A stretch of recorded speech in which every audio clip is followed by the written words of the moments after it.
오늘의 말씀은 에베소서 5장 15절에서 21절까지입니다. 다 같이 합독하시겠습니다. 그런즉 너희가 어떻게 행할지를 자세히 주의하여 지혜 없는 자 같이 하지 말고 오직 지혜 있는 자 같이 하여 세월을 아끼라. 때가 악하니라. 그러므로 어리석은 자가 되지 말고 오직 주의 뜻이 무엇인가 이해하라. 술 취하지 말라. 이는 방탕한 것이니 오직 성령으로 충만함을 받으라. 시와 찬송과 신령한 노래들로 서로 화답하며 너희의 마음으로 주께 노래하며 찬송하며 범사에 우리 주 예수 그리스도의 이름으로 항상 아버지 하나님께 감사하며 그리스도를 경외함으로 피차 복종하라. 아멘. 아멘. 할렐루야. 네, 우리 앞뒤 좌우로 한번 인사하시겠습니다. 천이 되고 강국이 됩시다. 우리 인사하시겠습니다.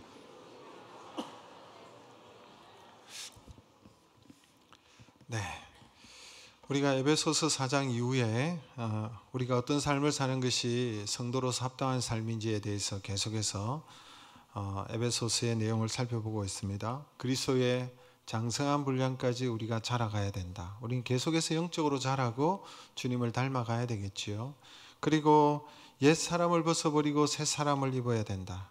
우리가 예수 이전에 우리의 삶이 있었는데 예수 믿고 난 다음에 우리가 거듭났으므로 이제 새로운 그런 옷을 입고 또 하나님께서 기뻐하시는 의의 옷을 입어야 되겠죠. 그리고 하나님을 본받아서 우리도 사랑 가운데 거하고 사랑하고 섬기는 자가 되어야 된다. 그리고 빛의 자녀들처럼 행하라. 너희는 세상의 소금이고 세상의 빛이니 빛의 자녀들처럼 행해야 된다. 우리가 가는 자리마다 환하고 밝아져야 된다는 것이죠. 빛이 드러나야 되고 그를 통해서 하나님께 영광이 돌아가야 될 줄로 믿습니다.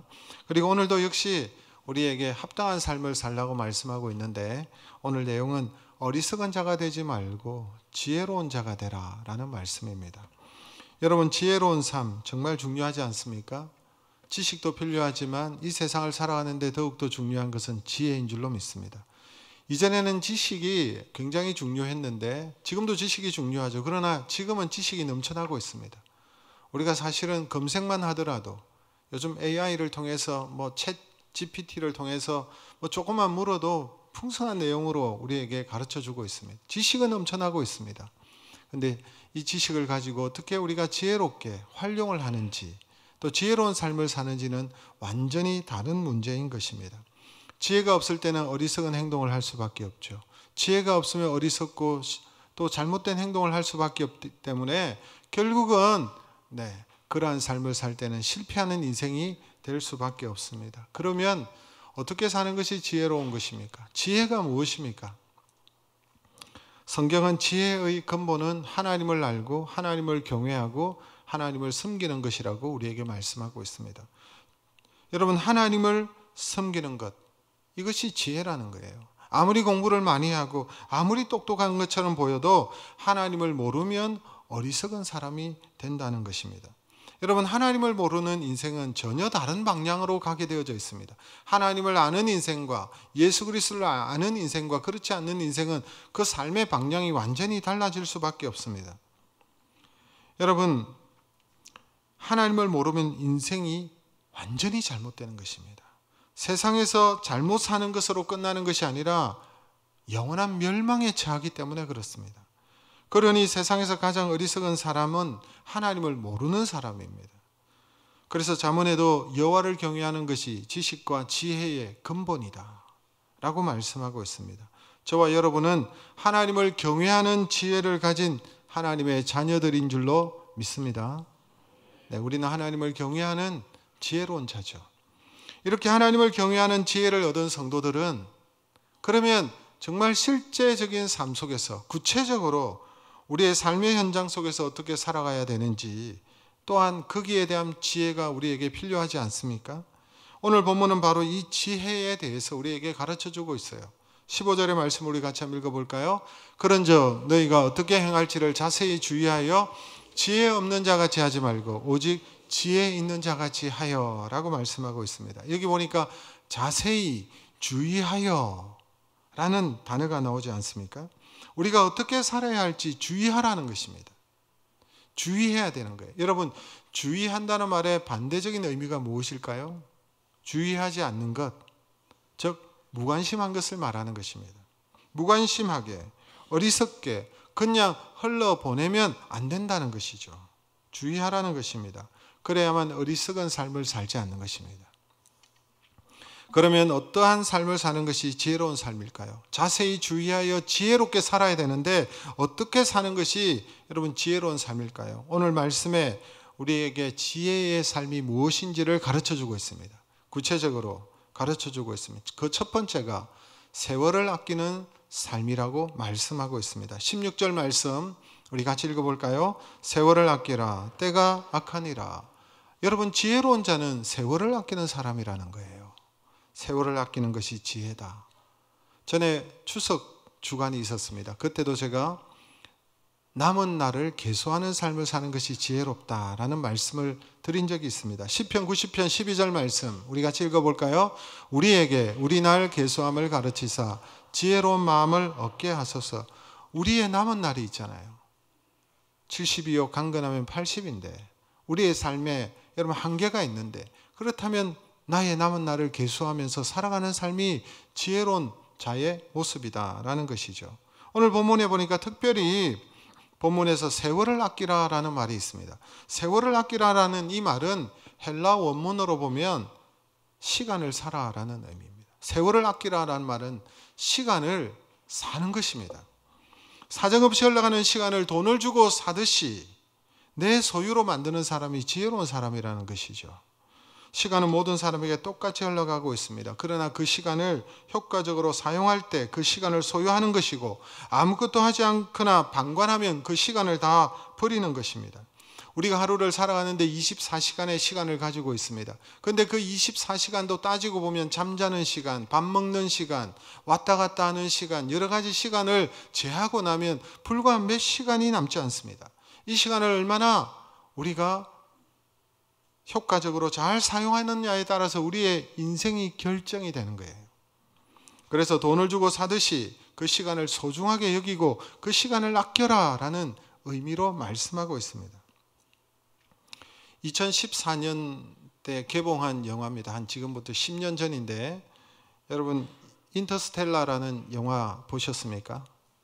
아시죠? 인터스텔라. 저는 처음에 이 영화를 보고 잘 이해를 못했는데 나중에 보니까 보이더라고요. 사람들에게 호평을 받았습니다. 우주를 잘 재현한 그런 영화입니다. 그런데 이 인터스텔라에서 중요한 메시지를 주고 있습니다. 시간의 문제를 던지는 것입니다. 시간의 문제. 이전까지 사람들은 시간은 절대적이라고 생각했죠. 그런데 아인슈타인의 상대성 이론으로 말미암아 이 시간도 상대적이다라는 것을 인정합니다. 빠른 속도로 움직이는 공간에서의 시간은 느리게 간다는 것입니다. 이 영화 속에 보면 어느 행성은 중력이 너무 강해서 우리는 중력을 잘 못 느끼죠. 이 안에 살고 있는데, 근데 어떤 행성은 더 중력이 강한 데가 있지 않겠습니까? 매우 강력한 그곳에서의 중력이 강한데 그곳에서의 1시간은 7년에 해당하는 시간이었습니다. 주인공 일행이 사고로 말미암아 몇 시간을 지체했습니다. 그곳에서. 그래서 우주선으로 돌아갔는데 이미 23년이라는 시간이 흘러가 버린 거예요. 남아있는 동료는 늙어 있었고 자녀들은 이미 성장해서 결혼을 하고 있었던 것을 봅니다. 짧은 시간이었는데 시간의 중요성을 새삼 절감하게 하는 그런 영화였습니다. 오늘 세월을 아껴야 된다라고 말씀하고 있습니다. 세월을 아껴야 되는데 왜 그 이유가 뭐냐? 때가 악하기 때문이다 라고 말하고 있습니다.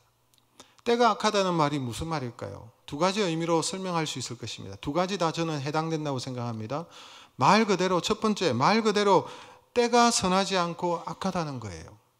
악한 세상이 우리로 하여금 우리가 바른 삶을 살지 못하고 효과적인 삶을 살지 못하고 선한 일을 하지 못하도록 방해한다는 것입니다. 이 세상은 우리의 시간을 허비하게 만드는 거예요. 세상의 유혹이 우리의 소중한 시간을 탕진하게 만드는 것입니다. 세상에 대한 탐욕이 우리의 시간을 헛된 데 소모하게 만든다는 것입니다. 우리가 하나님의 뜻대로 살려고 하면 이 세대가 악하기 때문에 방해를 받기 때문에 하나님의 뜻대로 살기가 어렵다는 거예요. 그래서 우리가 우물쭈물하고 아무 일도 못하고 세월을 다 빼앗기고 마는 거예요. 환경이 악하기 때문에, 이 시대가 악하기 때문에 지혜롭게 사는 것이 매우 어렵다는 것입니다.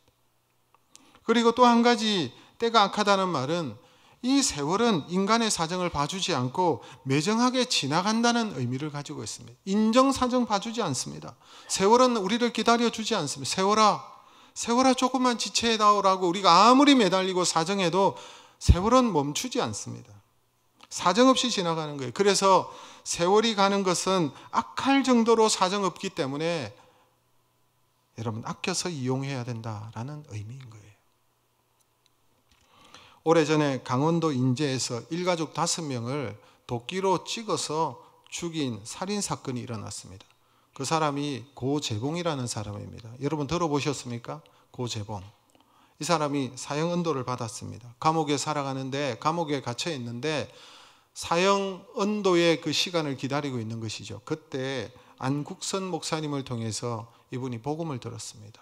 예수 그리스도가 전해졌습니다. 그 예수 그리스도를 영접하고 나니 자신의 삶이 얼마나 가슴 아픈지, 내가 조금만 더 예수를 알았다면, 일찍 알았다면 내가 이런 짓을 하지 않았을 텐데, 하나님 앞에 철저히 회개하고 남은 시간을 하나님 앞에서 어떻게 살아갈까 고민하고, 그런데 예수를 믿고 나니 너무 기쁜 거예요. 그래서 만나는 사람들마다 열심히 전도하기 시작했답니다.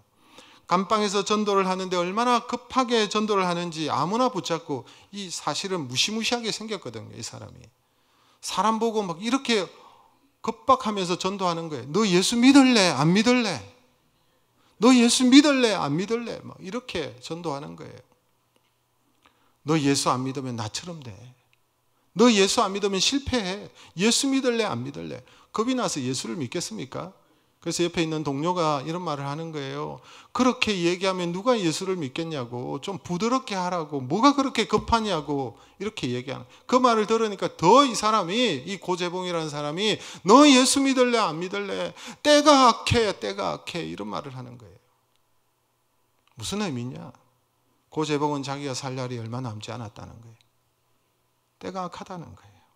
급하게 그래서 예수 믿으라는 거예요. 예수 믿을래? 안 믿을래? 이렇게 해서 여러분 고재봉이라는 이 사람이, 그 수감되어져 있는 사람이 약 2,000명이 있었는데 1,800명에게 복음을 전했습니다.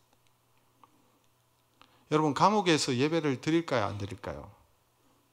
제가 사실은 그 교도소에서 예배를 정기적으로 예배 인도를 한 적이 있습니다. 부목사 시절 때. 근데 여러분 감옥에 가면 다 죄인들이 돼가지고 예배를 드리면 얼마나 뜨거운지 몰라요. 상상을 초월합니다. 우리가 드리는 예배의 한 5, 10배가 더 열정적으로 찬양하고 예배합니다. 눈물 흘리고. 근데 또 나가면 또 죄짓고. 비록 짧은 시간이었지만 그는 남은 세월을 때가 악하기 때문에 사형 언도를 받는 그 순간까지 그리스도를 전했던 그런 사람이었습니다. 여러분의 시간은 어떠합니까? 지난 세월을 어떻게 보내셨습니까? 후회가 있으십니까? 그렇다면 남은 시간을 더욱더 아껴야 될 것입니다. 정말 때가 악합니다. 우리의 남은 날을 여러분 계산하십시오. 우물쭈물하고 옥신각신할 시간이 없습니다. 무엇을 가지고 하나님 앞에 우리가 갈까요? 살같이 빠른 세월. 지나가면 돌이킬 수가 없습니다. 저와 여러분은 귀한 세월 허비 말고 주님을 위하여 힘쓰고 시간을 아껴 지혜롭게 살아가시기를 주님의 이름으로 축복합니다. 두 번째, 여러분 지혜로운 삶이 어떤 삶입니까? 주님의 뜻을 이해하는 삶입니다. 오늘 본문 17절 말씀 우리 같이 읽어볼까요? 그러므로 어리석은 자가 되지 말고 오직 주의 뜻이 무엇인가 이해하라. 아무리 시간을 쪼개어서 내가 잘 사용한다 할지라도 그 많은 시간을 내 마음대로 사용하면 하나도 지혜로울 것이 없다는 것입니다. 100년을 살아도 내 마음대로 산다면 아무 소용이 없다는 것입니다. 아무리 위대한 업적을 쌓아도 하나님과 상관없는 삶을 살면 다 헛수고라는 거예요. 오직 주님의 뜻대로 산 삶만이 지혜로운 삶이고 하나님께서 인정하는 그런 삶을 살게 되는 것입니다. 여러분 세례 요한 아시죠? 예수님께서 여러분 공생애가 시작되기 전에 세례 요한이 예수님의 길을 예비했던 자 아닙니까? 세례 요한이 요단강에서 회개의 세례를 베풀면서 회개하라 천국이 가까웠느니라 전도하였습니다. 세상에서 복음을 전가하면서 일하였습니다. 그런데 그 시간이 6개월이었어요. 6개월 열심히 복음을 전가하고 회개를 외쳤던 사람입니다. 그리고 난 다음에 헤롯에게 목이 베어 참수를 당하죠. 그런데 예수님은 이 세례 요한을 어떻게 평가하셨습니까? 마태복음 11장 11절 같이 읽어볼까요? 여자가 낳은 자 중에 세례 요한보다 큰 이가 일어남이 없도다. 여자가 낳은 자 중에, 여러분 여자가 낳지 않는 분이 여기 계십니까? 여자가 낳은 중에 여러분 이보다 큰 자가 없다. 비록 6개월 동안 6개월밖에 일하지 못했지만 세례 요한이 하나님의 뜻을 이루어드리는 일에 힘썼기 때문에, 하나님을 위해서 선한 일을 향했기 때문에 그의 삶이 6개월의 짧은 그 복음 전가의 삶을 살았지만 지혜로운 삶을 살았고 최고의 삶을 살았다. 예수님께서 그렇게 평가하시는 거예요. 오늘 본문에 보니까 어리석은 자가 되지 말고 오직 주의 뜻을 이해하라. 주의 뜻을 이해하라. 주의 뜻을 알지 못하는 자는 어리석은 삶을 살 수밖에 없다는 것이죠. 하나님의 뜻을 모를 때 어리석게 살고 망하는 삶을 살 수밖에 없는 거예요. 여러분 애굽의 바로왕 생각해 보십시오. 하나님의 뜻이 무엇이었습니까? 그 당시에 이스라엘 백성들이 애굽 땅에서 나가서 출애굽하여서 어디로 가는 것이 하나님의 뜻입니까? 가나안 땅이죠. 이스라엘 백성들에게 젖과 꿀이 흐르는 땅을 하나님께서 말씀하셨습니다. 아브라함 때부터 말씀하셨어요. 이 땅을 이겨 준다. 그래서 이스라엘 백성이 큰 민족을 이루고 난 다음에 출애굽하고 가나안 땅에 가는 것입니다. 근데 누가 막습니까? 하나님의 뜻은 정해져 있어요. 이게 하나님의 뜻인데 하나님의 뜻은 아무도 말릴 수가 없습니다. 하나님의 뜻은 어떤 일이 있어도 이루어지는 것입니다. 그렇다면 빨리 하나님의 뜻 앞에 순종해야 되겠죠. 하나님의 뜻이 무엇인지 깨닫고 순종하는 것이 지혜입니다. 그런데 이 바로는 못 가도록 막았습니다. 하나님의 뜻을 거역했습니다. 그래서 결과가 무엇입니까? 얻어맞는 거예요. 계속 얻어맞아요. 거역할 때마다 얻어맞고 재앙이 임합니다. 엄청난 재앙이 애굽 땅에 임하죠. 그런데도 거역합니다. 끝까지 거역합니다. 결국 애굽의 모든 장자가 죽었어요. 마지막 재앙이죠. 애굽의 모든 바로의 자신의 처자들도 죽었어요. 그것도 모자라 모든 군대가 홍해에 여러분 몰살을 당합니다. 결국은 여러분 이 바로가 이끌었던 그 왕조가 무너져 버려요. 이 일로 약화되고 결국은 무너졌어요. 그래서 새로운 왕조가 일어나게 됩니다. 하나님의 뜻을 거역하면 망하게 되는 거예요. 그래서 여러분 하나님의 뜻을 살피는 것이 지혜입니다. 주님의 뜻이 무엇인지, 주의 뜻에 합당한 것인지, 주님이 무엇을 기뻐하시는지 생각해야 되는 거예요. 로마서 12장 2절 말씀 같이 읽습니다. 너희는 이 세대를 본받지 말고 오직 마음을 새롭게 함으로 변화를 받아 하나님의 선하시고 기뻐하시고 온전하신 뜻이 무엇인지 분별하도록 하라. 이 세대를 본받지 말고, 이 세대가 어떤 세대입니까? 물질 만능의 시대죠. 돈이면 제일인 시대죠. 모든 사람들이 돈을 쫓아가죠. 모든 사람이 여러분 쾌락을 쫓아가고 모든 사람이 탐욕을 쫓아가고, 이 세대를 본받지 말고 뭐라고 말씀하십니까? 하나님의 선하시고 기뻐하시고 온전하신 뜻이 무엇인지 분별하라는 거예요. 하나님의 뜻을 깨닫고 지혜롭게 살아가는 것입니다. 사랑하는 성도 여러분, 주님의 뜻을 살피시기를 바랍니다. 주님의 뜻과 상관없는 삶을 사는 것은 남는 게 없어요. 혹 있다고 해도 아무 소용이 없습니다. 잘 지어진 성처럼 내가 잘 지었다고 생각하는데 알고 보면 모래 위에 지은 성입니다. 모래성입니다. 무너져 버리는 거예요. 풀과 집과 나무로 세운 집과 같은 것이 마지막 주님 앞에 섰을 때 하나님이 불러서 공력을 시험할 때 다 타버리고 남는 게 하나도 없어요. 주님이 원하시는 것, 주님이 기뻐하시는 것을 분별해서 살아가는 지혜로운 성도들 되시기를 주님의 이름으로 축복합니다. 세 번째로 지혜로운 삶이 어떤 삶입니까? 성령 충만한 삶입니다. 오늘 본문 18절 말씀 같이 읽어볼까요? 술 취하지 말라. 이는 방탕한 것이니 오직 성령으로 충만함을 받아라. 이 악한 세상에서 주님의 뜻을 이루고 주님께서 기뻐하시는 삶을 산다는 것, 여러분 매우 어렵습니다. 이 세대를 본받지 않고 주님의 뜻대로 살아가고 주님의 뜻을 분별하면서 살아가는 것, 우리의 힘으로 거의 불가능해 보입니다. 우리의 힘으로 감당할 수가 없습니다. 할 일은 많은데 인생은 짧고, 이 세계는, 이 세상은 악하고 우리는 너무나도 연약한 존재이기 때문입니다. 그래서 주의 뜻을 살펴서 시간을 선용하는 삶을 살기 위해서는 능력이 필요하죠. 능력. 힘이 필요합니다. 도움이 필요합니다. 그래서 우리는 연약하기 때문에. 그래서 우리가 이용할 수 있는 힘이 두 종류가 있습니다. 오늘 성경에 보니까 하나는 술의 힘이고 다른 하나는 성령의 힘이다라고 말씀하고 있죠. 많은 사람들이 오늘날 스스로의 힘으로 잘 감당할 수 없어서 술을 마십니다. 스트레스를 해소하기 위해서 마시고, 기뻐도 마시고, 슬퍼도 마시고, 죽고 싶을 때도 마시고, 자식이 속상하게 만들어도 마시고, 뭐 가리고 뭐 때도 없이 그냥 마시는 거예요. 수시로 마시는 거예요. 건술을 만들어서 마시고. 오늘 현실을 볼 때 술을 마시는 것 심정이 좀 이해되기도 합니다. 왜? 이 세대가 얼마나 악한지 살아가기가 힘든 시대이기 때문에 그렇죠. 근데 여러분 아십니까? 오늘 술은 어떤 것이라고 성경에 말합니까? 술은 방탕한 것이네. 본문에 보니까 방탕한 것이다 그랬어요. 실제 여러분 우리의 사회를 보십시오. 술 때문에 생기는 나쁜 일들이 여러분 얼마나 많습니까? 사실 모든 방탕과 쾌락이 다 술로 인한 것입니다. 이 세상에 여러분 모든 악한 것들이 술과 연결되어져 있는 것 같아요. 술 먹고 나쁜 짓을 하고, 술 먹고 쾌락을 하고, 술을 먹고 여러분 잘못 살아가 가정이 망가지고, 술 때문에 여러분 망하는 그런 인생들이 얼마나 많은지 모르겠습니다. 술은 방탕한 거예요. 뿐만 아니라 여러분 술은 사람의 몸도 망가뜨리죠. 어느 의사분이 쓴 그 수필을 보니까 술을 마시는 것은 사람의 간장을 알코올에다가 푹 담갔다가 꺼내는 것과 같다는 거예요. 그래서 한 잔씩 마실 때마다 우리의 간이 얼마나 힘들어하는지 모릅니다. 얼마나 수고하는지 몰라요. 술 마신 다음 날 피 속에 있는 T임파구가 이 술에 취해가지고 있다는 거예요. 힘을 못 발휘하는 거예요.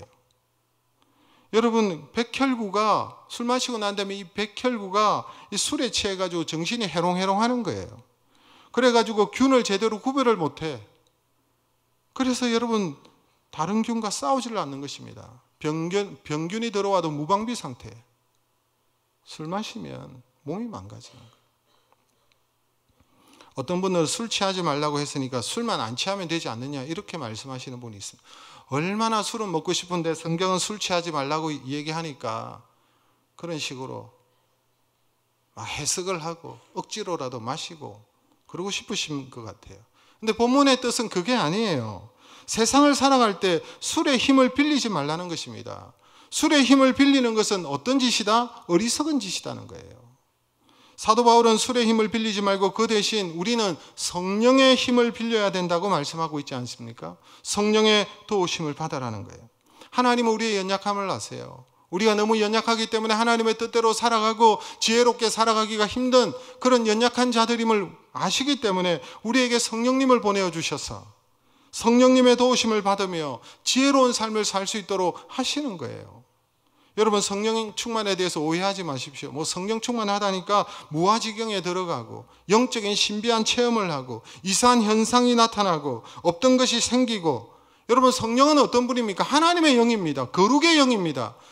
성령님은 하나님이십니다. 여러분 성령 충만하다는 것은 하나님의 마음으로 충만해지는 거예요. 하나님은 전능하신 분이기 때문에 여러분 하나님의 능력으로 충만하게 되는 것이 성령 충만입니다. 하나님의 능력으로 하나님의 뜻을 분별하여 이 세월을 아껴서 지혜롭게 살아갈 수 있도록 우리를 인도해 주시는 분이 성령님인 줄로 믿습니다. 여러분 성령은요 사모하면 다 받습니다. 오늘 보세요. 성령 충만함을 받아라 명령하고 계시죠. 하나님께서 받아라 라고 말씀하시고 명령하시죠. 그래서 우리가 간절히 성령님을 사모하면, 성령님을 갈망하면 성령께서 우리 가운데 임하셔서 우리의 삶을 이끌어 가시는 거예요. 성령은 받아도 그만 안 받아도 그만 선택사항이 아닙니다. 무조건 성령님을 사모하고 성령을 받아야 되는 거예요.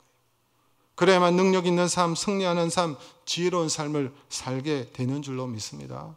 그리고 계속해서 받아야 합니다.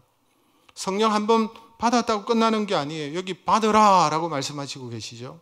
동사가 현재형입니다. 그런데 헬라어 원문에 보면 이 헬라어의 현재형은요, 영어의 현재 진행형입니다. ing가 붙은 거와 똑같은 거예요. 계속되는 동작과 반복의 행위를 말하는 것입니다.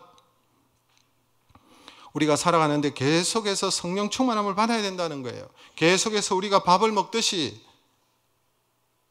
아침을 먹고 점심을 먹고 저녁을 먹듯이 계속해서 성령을 받아야 된다는 것입니다. 한 번 기도하고 은혜 받았다고 끝나는 것이 아니고, 한 번 말씀에 은혜 받았다고 다 되는 것이 아니라 시시때때로 성령 충만함을 받아서 주의 뜻을 분별하여 지혜롭게 살아가라는 것입니다. 우리 스스로의 힘으로 살기 어려운 세상입니다. 힘들고 스트레스가 얼마나 많은지 모르겠습니다. 괴로운 일이 많습니다. 그래서 성령 충만함이 절대적으로 필요한 것입니다.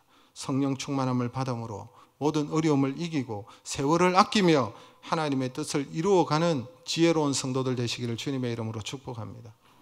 여러분, 하나님께서 성령 충만함을 받아라 명령하셔놓고 성령님께서 우리에게 임하지 않겠습니까?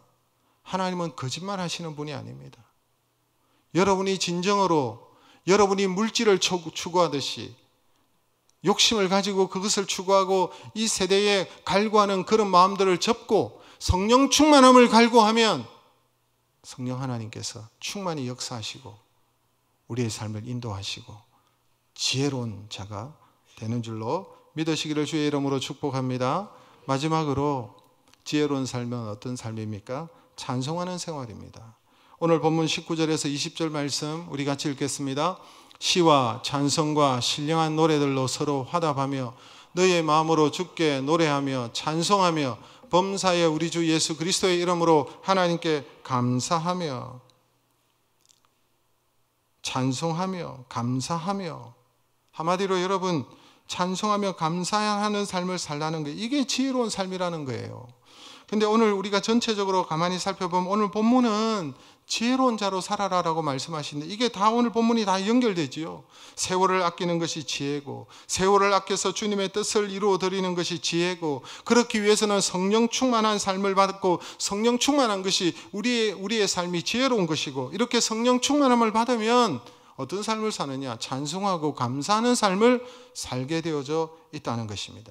이것이 바로 성도가 살아야 될 지혜로운 삶이다라고 말씀하는 거예요. 사람이 이 세상을 살아갈 때 괴로워하며 비관하면서 살아갈 수도 있고, 또 이 세상을 살아갈 때 기뻐하며 즐거워하며 살 수 있습니다. 환경의 문제 아닙니다. 환경이 어렵지 않는 사람 아무도 없습니다. 알고 보면 그 사람마다 어려움들이 있고 환경에 어려움들이 있고 기도의 제목이 없는 사람이 없어요. 그런데 어떤 사람은 원망하고 불평하고, 어떤 사람은 그런데 그 가운데서도 기뻐하고 감사하고 하나님 앞에 찬양하는 사람들이 있습니다. 여러분, 어느 편에 서는 것이 지혜로운 삶일까요? 원망, 불평, 괴로워하고 사는 삶? 아니면 기뻐하고 감사하고 하나님을 찬양하고 높여드리는 삶? 그리스도인들은 어렵고 괴로운 환경 속에서도 주님의 은혜로 인하여서 그 가운데서도 감사하며 찬송할 수 있는 사람이 그리스도인들인 줄로 믿습니다. 여러분, 이스라엘 백성들은 그래서 고난 가운데서도 찬양하는 것을 볼 수 있습니다. 이스라엘 백성들 좋을 때만 여러분 하나님 앞에 찬양하고 감사한 거 아니에요. 시편 137편을 보니까 이스라엘 백성들이 바벨론의 포로로 끌려갔잖아요. 포로가 되었습니다. 하나님의 뜻을 분별하지 못하고 우상을 섬기고 하나님을 떠날 때 하나님께서 그들이 포로가 되게 하셨어요. 포로로 끌려갔으니까 얼마나 그들의 삶이 고달프겠습니까? 노예와 같은 삶을 살았는데, 근데 이 가운데 이들이 노예로서도 하나님을 찬양하고 있습니다. 시편 137편 우리 같이 한번 읽어볼까요? 네, 1절 말씀. 우리가 바벨론의 여러 강변 거기에 앉아서 시온을 기억하며 울었도다. 그 중에 버드나무에 우리가 우리의 수금을 걸었나니 이는 우리를 사로잡은 자가 거기서 우리에게 노래를 청하며 우리를 황폐하게 한 자가 기쁨을 청하고 자기들을 위하여 시온의 노래 중 하나를 노래하라 함이로다. 우리가 이방 땅에서 어찌 여호와의 노래를 부를까? 8절 멸망한 딸 바벨론아, 네가 우리에게 행한 대로 내게 갚은 자가 복이 있으리라. 내 어린 것들을 바위에 메어치는 자가 복이 있으리로다. 여러분, 이들이 끌려가서 바벨론 사람들이 노래를 시키는 거예요. 너희들 노래 잘하지 않느냐? 너희들 신들에게 찬양하고 너희의 신에게 높이고, 너희 노래 잘하는 거 우리 잘 아니까 수금을 키고 우리를 위해서 노래를 불러봐라 라고 조롱하는 거예요. 그 내용이에요. 이스라엘 백성들이 포로된 그들이 어떤 식으로 찬양합니까? 울분을 가지고, 한을 가지고 한탄하면서, 그런데 하나님께 나아가 하나님께 자신들의 한탄을, 자신들의 울분을, 자신들의 한을, 자신들의 잘못을 왜 그런지 아니까 하나님 앞에 나아가서 노래하는 거예요. 찬양하는 거예요. 찬양으로 욕도 하고요, 찬양하고 답답한 심정을 달래면서 하나님 앞에 막 노래하는 거예요. 하나님을 바라보며 한탄하고 울부짖었고 간구하면서 노래하고 찬양하고 있습니다. 그 찬양할 때 그들의 답답함들이 가라앉고 주님께서 회복시켜 줄 것을 바라면서 찬양하는 것입니다. 사실 여러분, 고난 중에서 찬양하는 것, 여러분, 그것이 살 길입니다. 이런 고난들이 사실 우리의 인생을 더 아름답게 하는 거예요. 서양 속담에 이런 속담이 있지 않습니까? 흐르는 냇물에서 돌들을 치워버리면 그 냇물은 노래를 잃어버린다. 얼마나 맞는 말인지 모르겠습니다. 돌멩이들이 있기 때문에 그 냇물에 아름다운 소리가 있는 거예요. 우리의 인생이 아름다운 이유는 고난이 있기 때문에 그렇습니다. 아픔이 있기 때문에 우리 인생이 아름답고 그 찬양이 아름다운 것입니다. 여러분, 찬양을 늘 생활하십시오. 예수 믿는 사람은 찬양하는 사람입니다. 예수 믿는 사람은 감사하는 사람입니다. 운전 중에도 여러분 찬양하십시오. 운전하는 시간이 많잖아요. 운전대 여러분 뭐 하십니까? 유튜브 듣습니까? 뭘 듣습니까? 멍 때리지 마시고, 운전하다가 옆에 차 끼어든다고 욕하지 마시고, 저보고 하는 소리입니다. 찬양하십시오. 하나님을 높이고 찬양하십시오. 여러분, 우리가 시속 80km로 이렇게 차를 운전하면 어떤 찬양을 하면 좋을까요? 주 너를 지키리 아무 때나 어디서나, 이런 찬양 있잖아요. 찬양이 잘 안 되네요. 100km로 달릴 때는 내 주를 가까이 하게 함은, 왜 이 찬양하는 줄 아십니까? 100km로 달리니까. 120km로 달리면 예수가 우리를 부르는 소리 그 음성 부드러워. 150km로 달릴 때는 제일 적합한 찬송이, 생각해 보니까 나 주를 멀리 떠났다 이제 옵니다. 나이가 드니까요, 찬송이 좋아요, CCM보다. 여러분, 그 우리의 신앙의 선배들이 자신들의 영성과 자신들의 신앙의 고백을 담아서 불렀던 그 찬송, 작사하고 여러분 작곡했던 그 찬송을 부를 때 얼마나 공감이 되는지 모릅니다. 얼마나 은혜가 되는지 모릅니다. 여러분, 그 찬송을 부를 때 여러분 놀랍게도 걱정이 사라져요. 염려가 사라져요. 여러분, 오늘 20절 말씀 우리 같이 한번 볼까요? 마지막으로, 범사에 우리 주 예수 그리스도의 이름으로 항상 아버지 하나님께 감사하며, 감사는 기쁠 때만 하는 게 아니에요. 그렇죠? 범사에 어떻게 감사합니까? 주 예수 그리스도의 이름으로 항상 하나님 앞에 감사하라. 주 예수 그리스도를 통하여 우리에게 주어진 생명 때문에, 주 예수 그리스도의 그 사랑 때문에, 예수 그리스도를 통하여 하나님이 우리를 얼마나 사랑하시는지를 알게 될 때 우리는 언제 어디서나 어떤 상황 속에서도 하나님 앞에 감사하고 찬양하게 될 줄로 믿습니다. 한숨이나 불평 대신에 찬양의 소리를 높이시기를 바랍니다. 찬양의 소리가 있는 곳에 답답함이 떠나갑니다. 여러분, 답답할 때 찬양해 보세요. 마음이 시원해져요. 여러분 걱정이 있을 때, 염려가 있을 때 찬양해 보세요. 그 근심들이 눈 녹듯이 사라집니다. 찬양하면서 하나님을 바라보는데 무슨 근심이 있을까요? 염려가 왜 있을까요?